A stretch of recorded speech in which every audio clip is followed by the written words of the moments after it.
Well, hello everybody, and welcome to another episode of Tea with Louise. And it's my utmost pleasure today to have the wonderful Christopher Renstrom, who is actually coming to me and coming to you from the other side of the city where I'm sitting here, and we're on Zoom. He's at one end of Salt Lake Valley, and I'm at the other end. It's really, I find that A kind of valley fun. between them. And Christopher makes me laugh a lot, so you might have a giggling wreck here. But today, Christopher's come on with me today to talk about his new book, which is, you can see behind him on his screen. That's very well placed, Christopher. And it's called Rise and Shine, and there is his book. So let me read the little bio that I've got. Christopher Renstrom is the author of The Cosmic Calendar and Ruling Planets, which I have, and the creator of rulingplanets.com. He currently writes the daily horoscopes for San Francisco Chronicle at sfgate.com, along with weekly horoscope for Astrology Hub. And he also does lots of videos for Astrology Hub, and I don't know how he fits all this in. Renstrom also lectures on the history of astrology in America from pre-revolution to modern times, and runs ruling planet workshops around the country. Now, the new book, Christopher, is about the rising sign, and it's kind of similar theme, really, to ruling planets, isn't it? Because the planet that rules the rising sign is, I'm losing my words, is the ruling planet of the chart. That's what I was trying to say. Right. So in Rise and Shine, Christopher unpacks and does a deep dive into the rising sign, and unpacks all 144 rising sign sun sign combinations. So of course, when I got my copy from the publisher, I went straight to mine.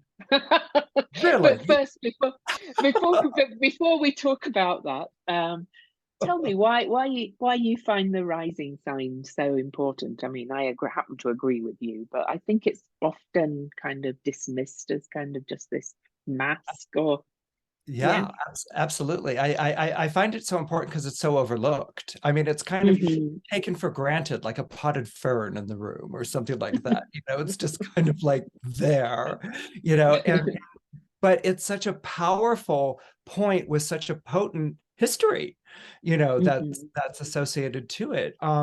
It's we know it as one of the big three, the sun sign, the moon sign, the rising sign.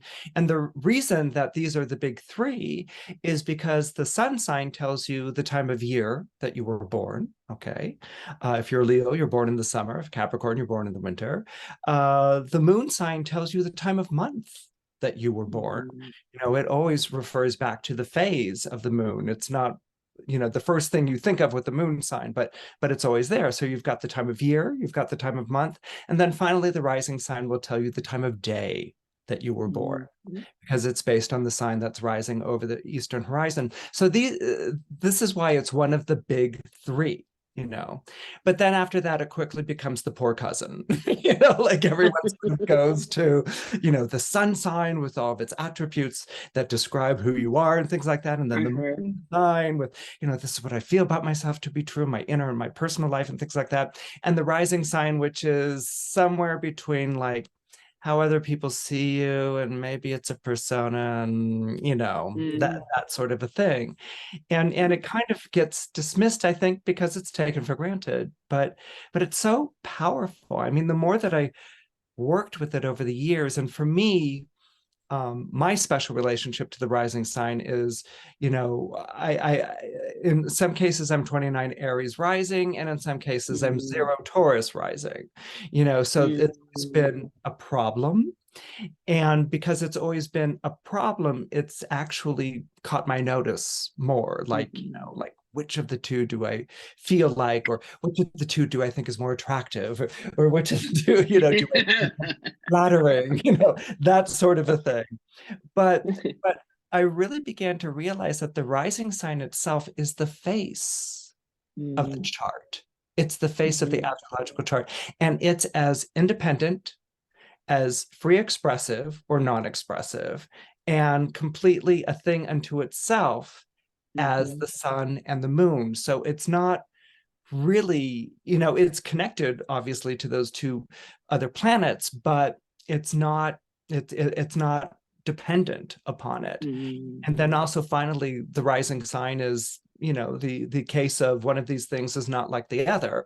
You talk about the sun, the moon, the planets. Well, the rising sign's not a planet, it's a sign that's rising over the eastern horizon. So it really is a thing unto itself. And perhaps I feel the same about its importance as you, because I'm 28 Sagittarius rising.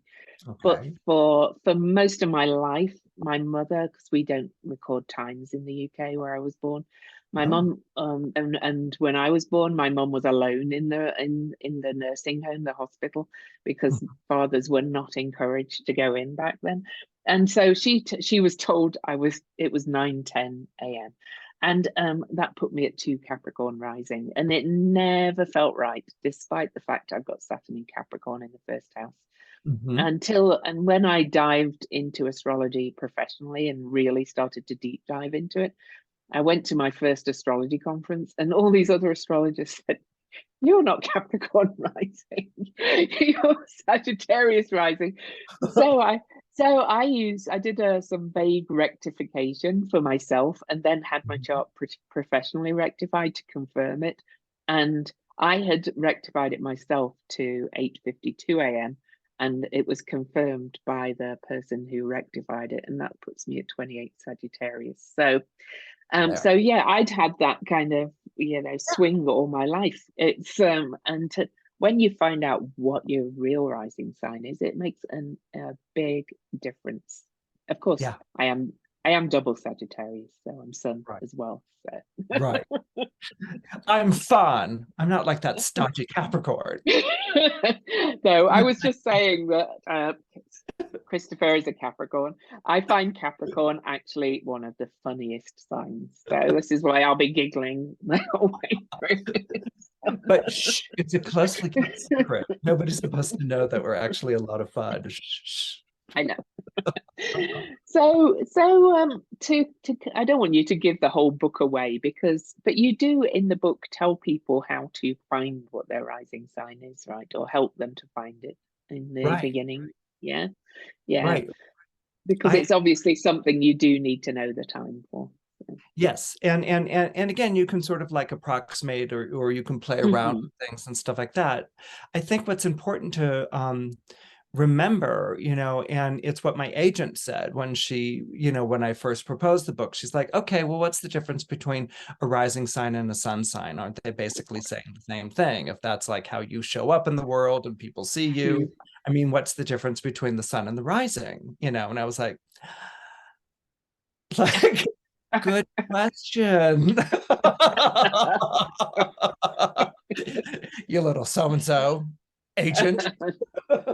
I once heard the rising sign described as what you are becoming more of in your life, because it's often to do with your early childhood and so on, isn't it, as well? So perhaps I've found it to be much more fluid and plastic and spontaneous.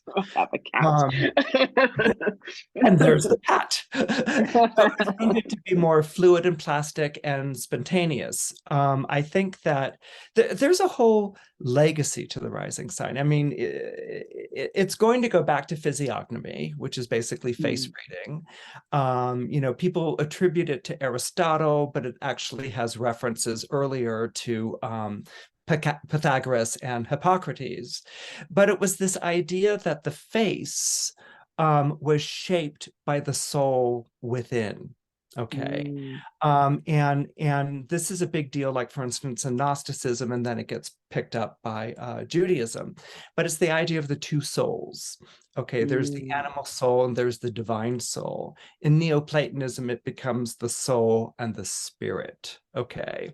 And so the soul was always seen as being lower in some way. It's spirit was masculine and soul, feminine. So it's got to be lower. Like that's where it of course. knows? Like, why? But anyway, you know, so the soul was like your animal instincts and your desires and the things, you know, and then, you know, it mixes in with Eastern religion so that the soul is always coming back because it just doesn't get it. And so it has to reincarnate over and over and again, you know, but the spirit was from the stars. It came in, opened up the life, you know, inhabited the life, animated it, and then departed. Okay, whereas the soul has to trudge through all of these past lives and things like that. I won't go to, but anyway, the whole point is that the soul was seen as the animal soul, animalistic.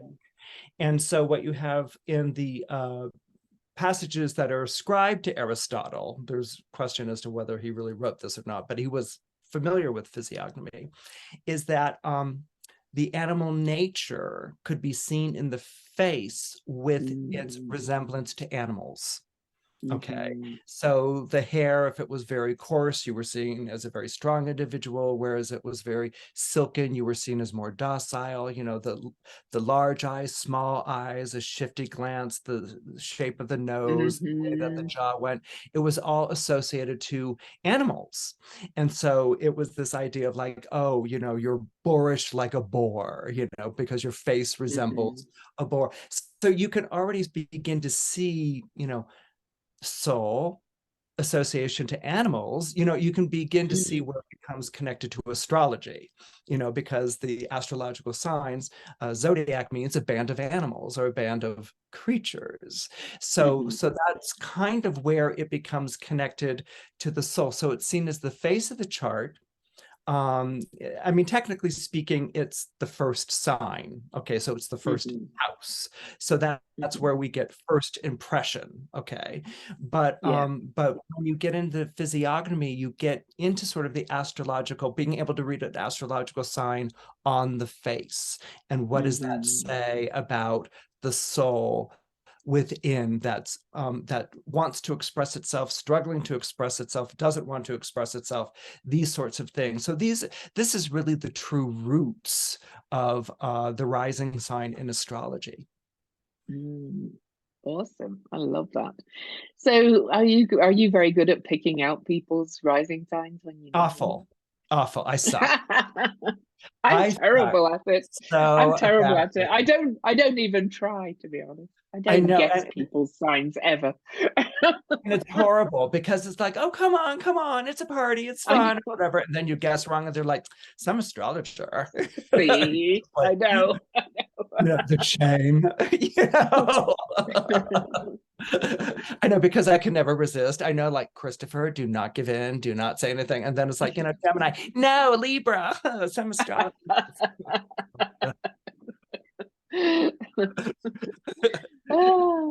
But yeah, go on. But, no, but I love. I wanted to write this, you know, it kind of like, I mean, I sort of saw it in the tradition of like Giovanni Battista della Porta or Charles Lebrun, where if you know of these physiognomists, they did actually detailed sketches and drawings, you know, of like the lion and then the lion's features in a face, you know, and in the 16th, 17th, and 18th century, all of this face reading, you know, which was the idea of character reading, was very, very popular and very, very in vogue. And I was thinking, you know, I wanted to do a simple book sort of based on those ideas of all those different portraits and things like that, but I wanted to keep away from the darker side of physiognomy. Yeah. Physiognomy has an absolutely dark side to it. You know, it's picked up by the eugenicists in the early 20th century, and it becomes very popular with astrologers who are writing in the early 20th century, one of them being Evangeline Adams herself, who actually publishes an article in Woman's Home Companion all about astrology and eugenics and picking the best, you know, birthdays for your child. You know, so it's like, oh, hey, Evangeline, walk away from the eugenics. Yeah. Not a healthy use of astrology. Not a healthy use of astrology, but astrology has gone into that camp, you know, and it sort of lent itself to that, because there's always been a sort of like how do you read the character or the destiny or whatever in a chart? And it shows up a lot in chart interpretations still. It's hard to not notice, for instance, the anti-Semitic associations with the planet Saturn that are still used to this day, so there's a very long history there. And kind of rising up again at the moment, to be quite honest. So Yes. there, Yeah. there are those things, but I want to stay away from all of that, Yes. and really sort of, I was like, there isn't really a book that takes 12 signs, 12 rising signs, and writes every single combination of them. I've got a big astrological library, and I haven't come across one. I mean, you can find it online, different kind of Oh things, yeah. but I was just like, well, let's do it, And so when I answered my agent with, well, the sun sign is everything you know about yourself to be true. It's what you identify with. But the rising sign is the face of your horoscope. Let me ask you, how much does your face really correlate to who you are, who you know yourself to be on the inside? And she was like, well, those could actually be two very different things. And I'm like, exactly. I think it was Stephen Forrest called it the receptionist in one one thing. It's like when you're going into an office building and there's a receptionist, that's the face of the company kind of thing. But the thing is that that's still, and I'll share with you a pet peeve, and you'll be like, Christopher, how could you? But I do have a pet peeve in that recently it became associated to a persona or a role that you play. And I don't think that that's the case at all. I don't know. Right. I mean, I've yet to meet someone say, I think I'm going to put on my receptionist face today, or I think I'm going to put, stern and whatever. We don't. But I think it's reflective of how hard it is to describe what it is. But the rising, and I don't think Stephen Forrest meant to imply that, because I know, because he, but it's definitely a very much a part of us. But if you say, I've got two daughters, one Scorpio rising with a Cancer stellium. She's very different on the inside to what she puts out there. Yeah. Well, and it sort of got back to me because I was thinking about it a lot as I was writing. Who looks at your face more during the day? Yes. I mean, although we might take selfies, and there is such a thing as a Kim Kardashian. I mean, the people who look at your face more during the day, or the animals, could be a pet who looks at your face more. My cat, she's here. Yeah. And think of the way that your cat takes her cues from your face, or from your demeanor, or from how you're behaving.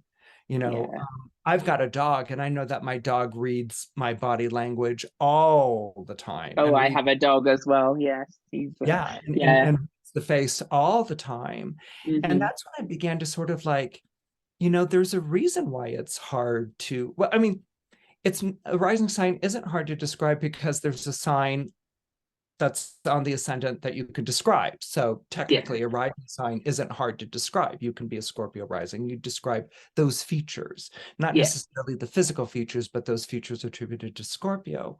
But the thing is, the concept of it is hard to describe because, and then this is where I took my next cue, which is the Planetary Joys.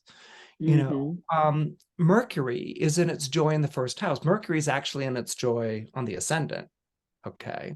It's like the rooster crowing at the rising of the sun, although anyone who's lived with roosters know they crow all day long. But anyway, and then I began to realize, that first house is actually a very social house. And when you think of a child and raising a child, the way they mimic a face, or you do peekaboo or something like that, and you get the child to, chortle or giggle with delight or scream in horror because you took it. But that first house is so interactive. It's so social. And again, I think this is where sometimes we can be misleading. We think of the seventh house as partnering and relating, when the seventh house is really about the partner, or it's really about other. And the rising sign, you know, we're thinking, oh, it's the first house, so it's me, but it's actually relating me. It's me, Yes. you know, catching someone's gaze, or or entering a room, or just being sullen in a corner. You know, it's so it's this very it's mercurial, you know, this rising sign, you know, it's communicating. And it's doing more than expressing, it's communicating, and it's learning from other people's behavior about its own behavior. And that's not the sun's job, you No, know. it's not.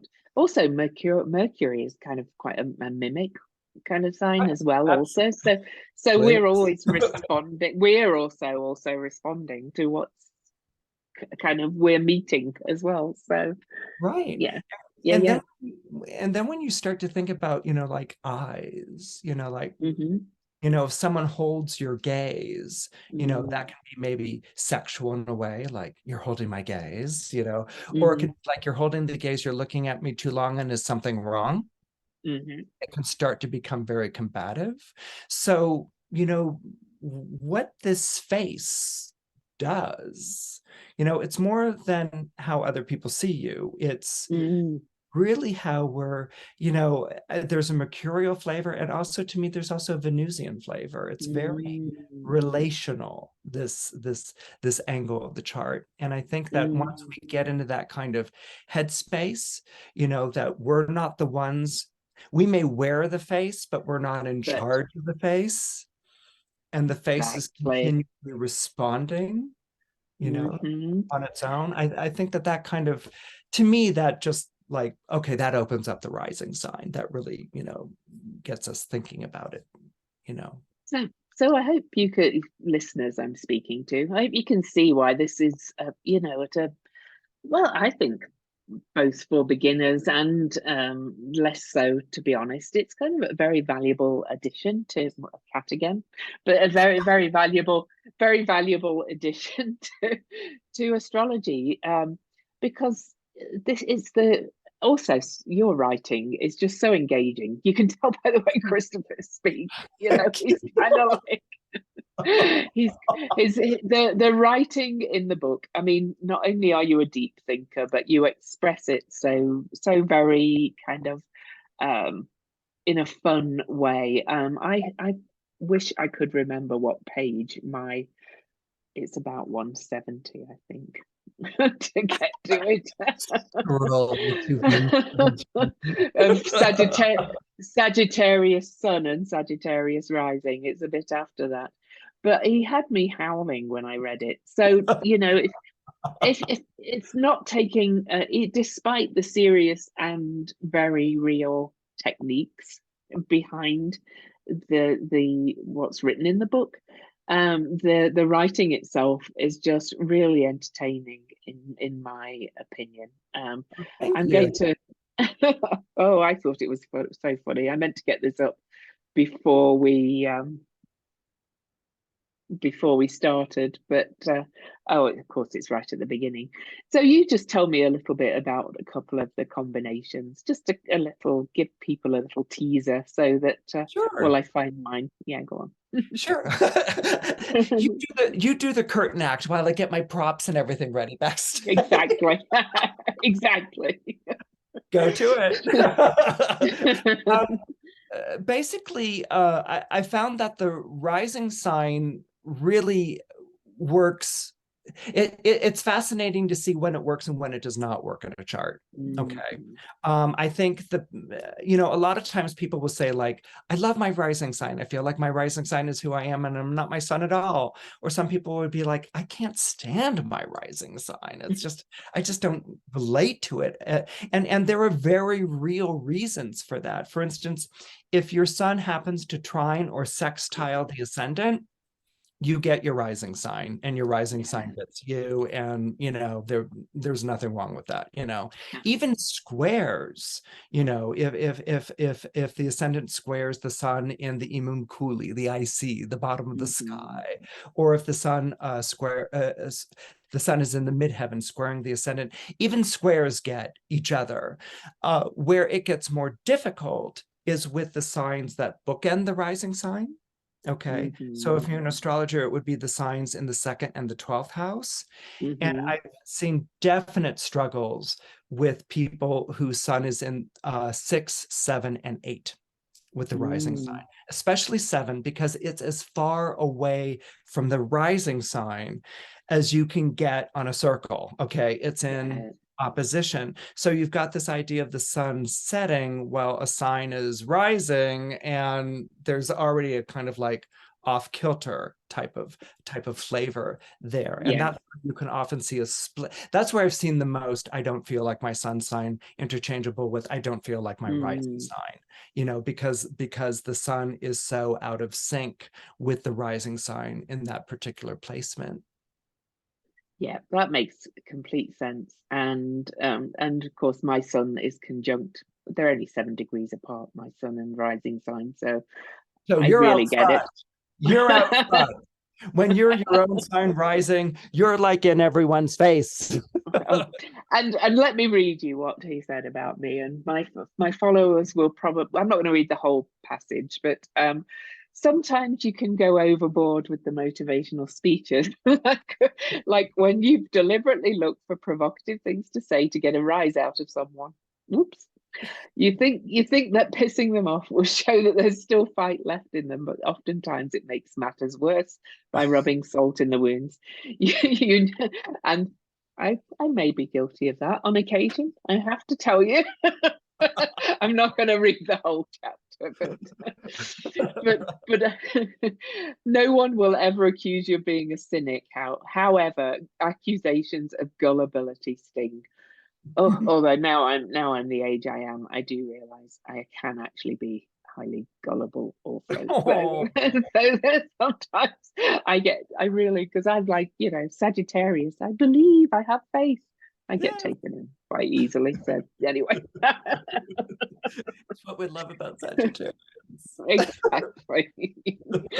So, for anybody thinking about buying this book, buy it.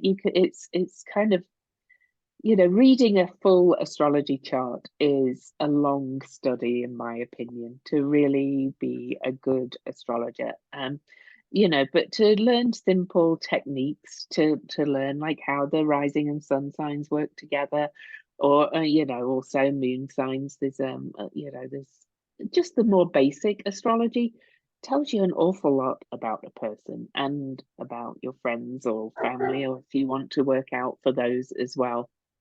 So your book's doing pretty well. I looked because at one point, because I look at this is where my Saturn in Capricorn comes in. I think I look at my rankings on Amazon every day for my own books. You're still here. I'm still here. And because Christopher's was right up in the top 20 of all the books on Amazon.com, so that's doing really well. But he would always do more. I'm going to put the link in the show notes to get the book. For anybody that has the book, please leave reviews, and leave nice written reviews if possible, because they really make a difference to Amazon's. And even if you didn't buy it on Amazon, you can go in and do it under the Kindle version, by the way. So you don't have to buy on Amazon to leave a review. I know who to come to from now on for all the secrets. Yeah, you do. Surprised your agent doesn't help you with these things. There's my Sagittarius bluntness. Sorry, Christopher's agent. You should with your agent and ask her about that. She's a marvelous agent. She's amazing. Fantastic. Well, I might be speaking to you about that, because I have another book in thought. And but this one would be coming from me, not coming from being paid to write something. So Good for you. I may need an agent. So I might be saying, Christopher, I need to know who your agent is.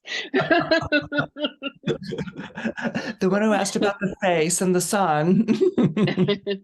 So are you going to be doing any book signings or anything like that anywhere? Or I think there might be one or two maybe here in Salt Lake City, yeah, perhaps. yeah, You know, it's a thing to get to yeah, organize book signings and sort of thing. I had someone actually also mention New York, which would be nice, maybe next spring. I'm having yeah. a book signing party and something like that. I think these days it's so expensive to travel that it's more prudent to tie a book signing in with travel rather than travel to do a book tour. Right, exactly. And so, and I think also with, COVID and, it kind of like Uh-huh. the way that you promote your book, Yeah, and things like that. So it may be going like that as well. I mean, right now people will be like, oh, can you sign my book? And so they'll like send me their book, and then I'll sign it, yeah. send it back to them, and it's done like that. So we can, there was a little bit of that, that we can still do for the stalwarts, sort of thing. But no, I think most of it is just pretty much podcasts, Online. lives, Yeah, and things like that, which is a lot of fun. I mean, I yeah. really rather enjoy that, sort of thing. And so many. Speaking as a fellow author, though, do you remember the first time somebody asked you to sign your book? Do I remember, what was that again? The first time that somebody said, "Can you sign my book?" Oh my goodness, I've got the crippled hand to attest to it. Oh, Just I just remember the first. I'm a 12th house son, so even though I'm quite outgoing, Sadie, I'm kind of quite shy as well in many ways, which is like why I really like tough Zoom. son.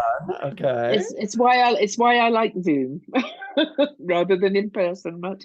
Yeah. But I just remember I was like the first time when somebody said, "Can I meet you for coffee and you'll sign my book?" I was like, "Really? You want me to sign a book?" I felt But isn't like it I'd lovely? made it. It was lovely. Yeah, it was really Well, lovely.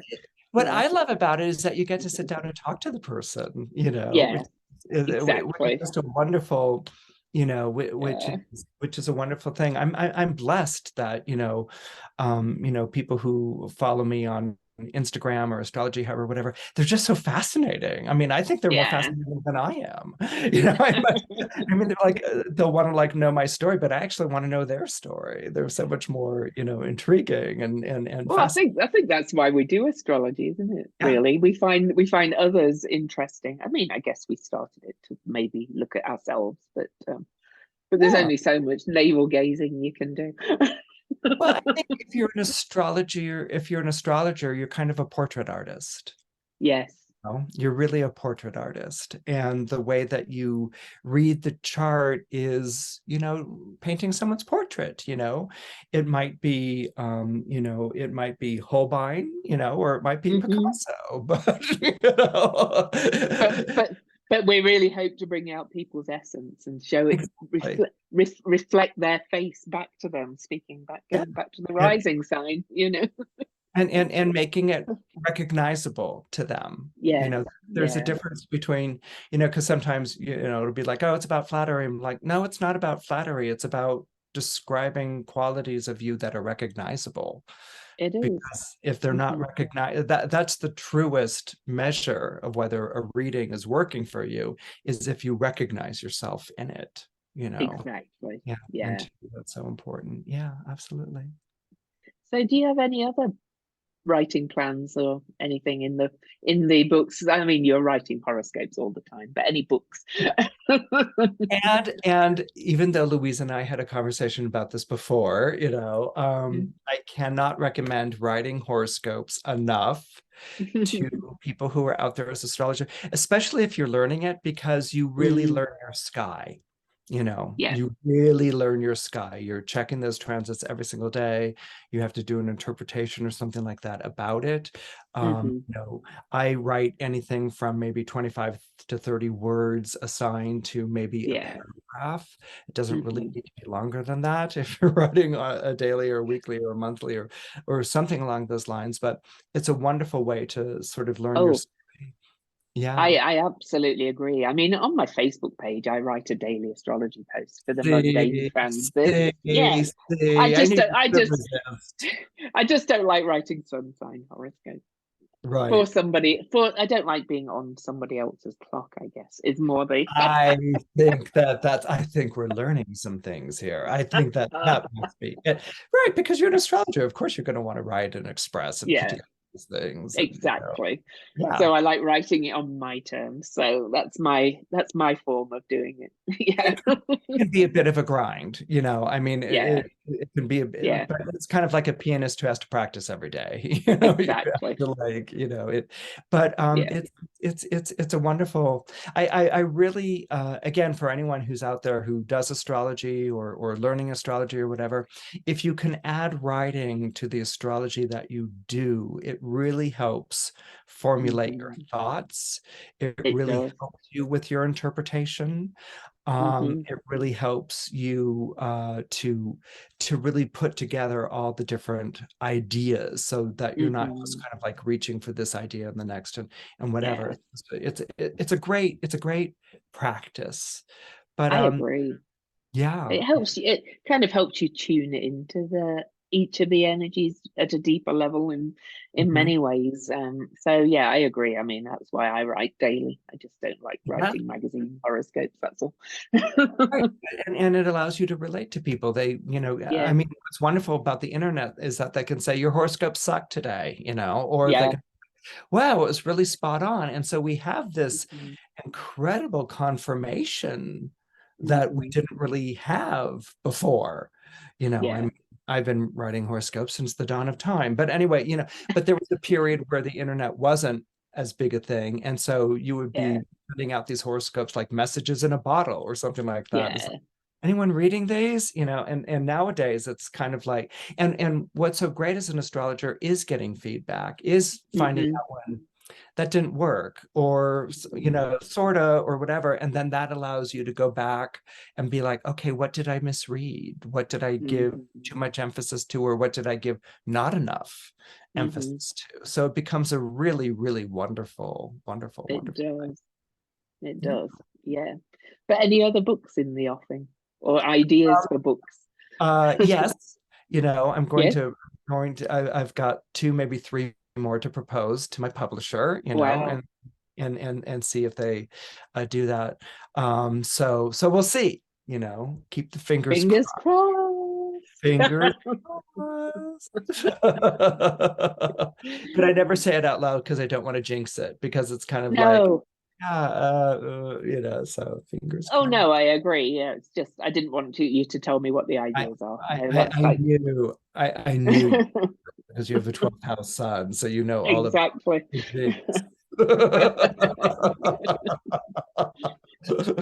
Well, I think we looked at your website and everything. So rulingplanets.com is where you can find Christopher. I'm going to put a link to the book in the show notes. Thank you. So I hope you'll check it out and some of you will buy it and add to your astrology library. And I'm thinking even more, especially kind of beginner astrologers or people that just want to explore the very basics of it. It's a really, I'm really a big believer. valuable addition. I'm a big believer in that. Those are the people that I really love to write for, Yeah. are the people who are interested, but once the Hmm. language starts getting too technical, they're like, I'm sorry I asked, I so know. I really like it to be very basic and very simple, Yeah. because even if you are a practicing astrologer for years and years and years, you can look at something like that and can be like, Hmm. wow, that's a different way of, looking at Yeah. it, or something along those lines. So there really is, it's open to Hmm. everyone. And I'm a big believer in really taking a subject of the chart and just really focusing on that, because I Yeah. think start to get too spread out all over the place if we start getting into this and that and the other thing and that sort of I thing. mean that's fine later on. And Exactly. you can add to your knowledge all the time, but yes, but you have to start with the basics. And basics are a wonderful thing to return to and to touch base with Yes, as they well. are. And just to get a new language, new perspectives, new everything, it helps your profession too. So Yeah. yeah, Well, one of my yeah. great heroes is Linda Goodman, you Oh know. yes, yeah. I She's started with her sun signs, of course. she's brilliant and she's Yeah. wonderful. Have you picked her up like recently? She's wonderful to go back to. I Um, I haven't. I should. Yeah.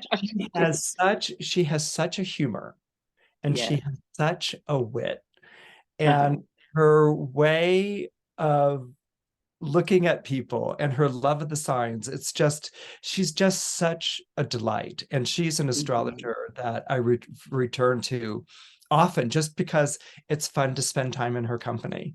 It's just I might it I has might this. treat myself to that this afternoon, actually. I might go and get it's a really old copy of Sunshine that I've got. Oh I yeah, think same I here. Mine's like yeah. mine's first edition. Oh, is it? I don't know I don't know whether mine is. It could be. I got mine in 1989 on my Saturn return when I Okay. first when I first decided that I wanted to self-teach myself astrology then. So yeah.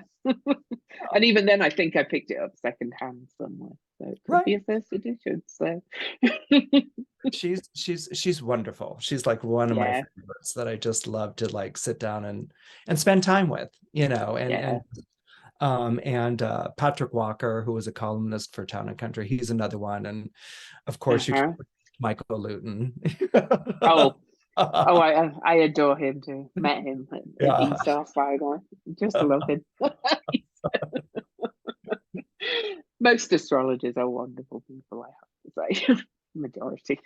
Not Yeah. all. Yeah. Oh, well, Christopher, this has been a real pleasure. I knew we'd have fun, but is there anything else you'd like to tell the listeners or where they can find you? Astrology Hub Uh, podcast is another yes, great place. Yeah. yeah, there's rulingplanets.com, which Mhm. is my website, and it's subscription based for $1.99 a month or $22 a year. You get your dashboard, which has your daily horoscope, your weekly horoscope, your cosmic alert, and also a portrait of you through your ruling planet, and it's based on the book Ruling Planets. Mhm. And then every Saturday, not every Saturday, most Saturdays, I do an IG live with my bestie Oh Emily, yes. and Yeah. we on and we'll take on a topic for the week or whatever. I think this week we're doing mystery event charts. So this is Ooh. going to be Emily and me exchange charts. I mean, she's got a stellium and Capricorn. I've got so we always do it like 10 minutes before we go on. Like we send the chart, and there's no Just name do a on it, cold reading. Yeah. and you do a Mhm. cold reading right off the bat. And so she's like, Yeah. let's do mystery event. Okay, because we usually do mystery like famous people, but this week Yeah. we're going to do mystery event. So Ooh. so we're going to exchange that. But we've done other things like why do I wish I was another sign was a segment we did. I do catch your lives occasionally. They are fun. I have to say. I think I might try and make sure I catch this one. I like the idea of a mystery event. Yeah. Oh yeah, yeah. They're lots of fun, and we kind of Yeah. keep it that way. And then there's of course Astrology Hub, where I do both the written weekly horoscope for them, and then also I do a video for them every week as well. And Yeah. I think that's pretty much me all over. Oh, and the books, okay. I was And gonna say, yeah, there's you do a lot. you love what you do, I know. Yeah. and aren't we so blessed, Louise? Yes, we really are. I know. It's like, and we can, our own boss as well. It's just like, oh. No, it's just, I'm because I'm going through Neptune transit square to all my stuff, so I'm like I need more space these days. I cannot work from 8 till 8 every day. Right. So I have I give myself space. I have to work when the spirit moves me. Your Well, Isadora Duncan Neptune. I know. Well, try pushing through a Neptune transit. It's not easy. Uh, I had it over my moon. Yeah, there was a lot of, Yes, yeah, like, who are yeah, you? Where am exactly. I? So it's easier to go, okay, I don't have to push. Surrender to it. Right, exactly. It's the undertow, surrender, move with it. You'll eventually come Exactly. back to the shoreline again. Something. Exactly. And that's the beauty of astrology as well, I think, that you understand why you feel like you do. Right, right. And So as well, much as possible, you can flow with it. and it's important. Well, as you were just sort of saying, when to sort of take yourself off the hook, Yes. and when to Yeah. sort of like, okay, let's. But the But thing is, you're already going to be feeling the okay, let's, yeah, and you're right. Timing. Astrology is all about time and timing, it and it's is. a beautiful Yeah. thing. Yeah. All right then, Christopher. It's been fun, It's and I been will, and I hope you'll all check the book out yet again. okay. Thank you so Bye, much. everybody. Oh, Okay. you're very welcome.